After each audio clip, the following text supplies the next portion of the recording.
نحمده ونصلي على رسوله الكريم أما بعد فأعوذ بالله من الشيطان الرجيم بسم الله الرحمن الرحيم رب اشرح لي صدري ويسر لي أمري واحلل عقدة من لساني يفقهوا قولي.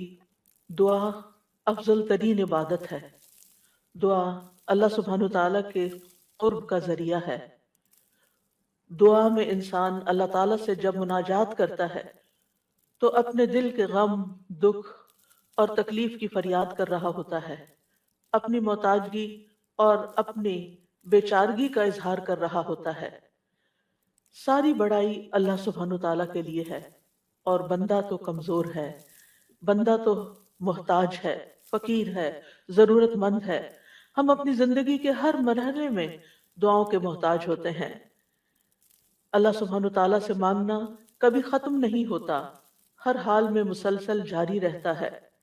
یہ اپنے رب کے ساتھ ایک دلی تعلق کا نام ہوتا ہے. اس لیے جب ہم یہ محسوس کرتے ہیں کہ ہمارا رب قریب ہے، ہمارا رب ہمیں جواب دیتا ہے، تو پھر ہمیں زیادہ سے زیادہ دعا کرنے کا شوق پیدا ہوتا ہے ہمارے اندر، اور ہمیں زیادہ سے زیادہ اس بات کی طلب اور تڑپ ہوتی ہے کہ ہم اپنے رب سے خوب خوب مانگیں. تو ہمارا رب ہمارے قریب ہے، ہمارا رب ہماری پکار کا جواب دیتا ہے. ارشاد باری تعالیٰ ہے، ان ربی قریب مجیب. اس کو پورے احساس کے ساتھ، شوق کے ساتھ، محبت کے ساتھ کہیں، ان ربی قریب مجیب، پورے یقین کے ساتھ، تاکہ آپ کی دعاؤں کے اندر ایک اثر پیدا ہو جائے، دعائیں قبول ہو جائیں. دعا مانگنے کے آداب میں سے یہ ہے کہ انسان سب سے پہلے اللہ سبحانہ تعالیٰ کی حمد و ثنا بیان کرے. ابن مسعود رضی اللہ عنہ کہتے ہیں، جب کوئی آدمی اللہ سے سوال کرنے کا ارادہ کرے، یعنی دعا مانگنے کا ارادہ کرے، نیت کرے، تو پہلے وہ اللہ کی ایسی حمد و ثنا بیان کرے جو اس کے لائق ہے، پھر نبی صلی اللہ علیہ وسلم پر درود بھیجے، اس کے بعد دعا کرے. تو گویا پہلے اللہ تعالیٰ کی تعریف، پھر درود شریف، اور پھر اپنی حاجت اور اپنا سوال. بس اس طرح کرنے سے ممکن ہوگا کہ وہ کامیاب ہو جائے، یعنی اس کی دعا پوری ہو جائے. مسند احمد کی ایک روایت میں آتا ہے، رسول اللہ صلی اللہ علیہ وسلم نے ایک آدمی کو نماز میں دعا کرتے ہوئے سنا کہ اس نے نہ اللہ عز و جل کا ذکر کیا اور نہ ہی نبی صلی اللہ علیہ وسلم پر درود پڑھا، یعنی جو آخر میں ہم اتحیات کو پڑھتے ہیں. تو رسول اللہ صلی اللہ علیہ وسلم نے فرمایا، اس نے جلد بازی سے کام لیا. پھر اسے بلایا اور اسے اور دوسروں سے فرمایا، جب تم میں سے کوئی شخص نماز پڑھے تو پہلے اپنے رب کی تعریف و ثنا کرے. تو ہم نماز شروع کرتے ہیں اللہ اکبر کہہ کر، تو سب سے پہلے ہاتھ باندھ کر کیا کرتے ہیں؟ سبحانک اللہم و بحمدک و تبارک اسمک و تعالی جدک. اللہ تعالیٰ کی تسبیح بیان کرتے ہیں، حمد کرتے ہیں، اللہ تعالیٰ کی بڑائی بیان کرتے ہیں. اس کے بعد سورۃ الفاتحہ پڑھتے ہیں تو وہاں بھی اللہ تعالیٰ کی سب سے پہلے حمد و ثنا کرتے ہیں، اللہ تعالیٰ کی صفات کا ذکر کرتے ہیں، پھر اس کے بعد دعا مانگتے ہیں. اسی طرح جب ہم نماز کا اختتام کر رہے ہوتے ہیں تو نماز کے اختتام پر بھی ہم اللہ تعالیٰ کی تعریف کے بعد پھر ہم درود شریف پڑھتے ہیں، اور نماز کے بالکل آخری حصے میں پھر جتنی چاہیں دعائیں مانگیں، پھر دعائیں قبول بھی ہوتی ہیں. تو یہ نماز کے اینڈ پر، یعنی پہلے حمد و ثنا، اللہ کا ذکر، تسبیحات، جیسے رکوع میں تسبیح، اور پھر رکوع سے اٹھتے ہوئے اللہ تعالیٰ کی تعریف، اور پھر مختلف یعنی ارکان ادا کرتے ہوئے بار بار اللہ اکبر کا کہنا، اور پھر اس کے بعد یہ کہ جب سارے کام پورے ہو جاتے ہیں تو پھر اللہ تعالیٰ سے مانگا جاتا ہے کہ اللہ تعالیٰ تو ہمیں عطا کر. تو جس نے پہلے اپنے رب کی تعریف کی، پھر نبی صلی اللہ علیہ وسلم پر درود پڑھا، اور پھر اس کے بعد دعا کی، تو اس کی دعا قبول ہوگی.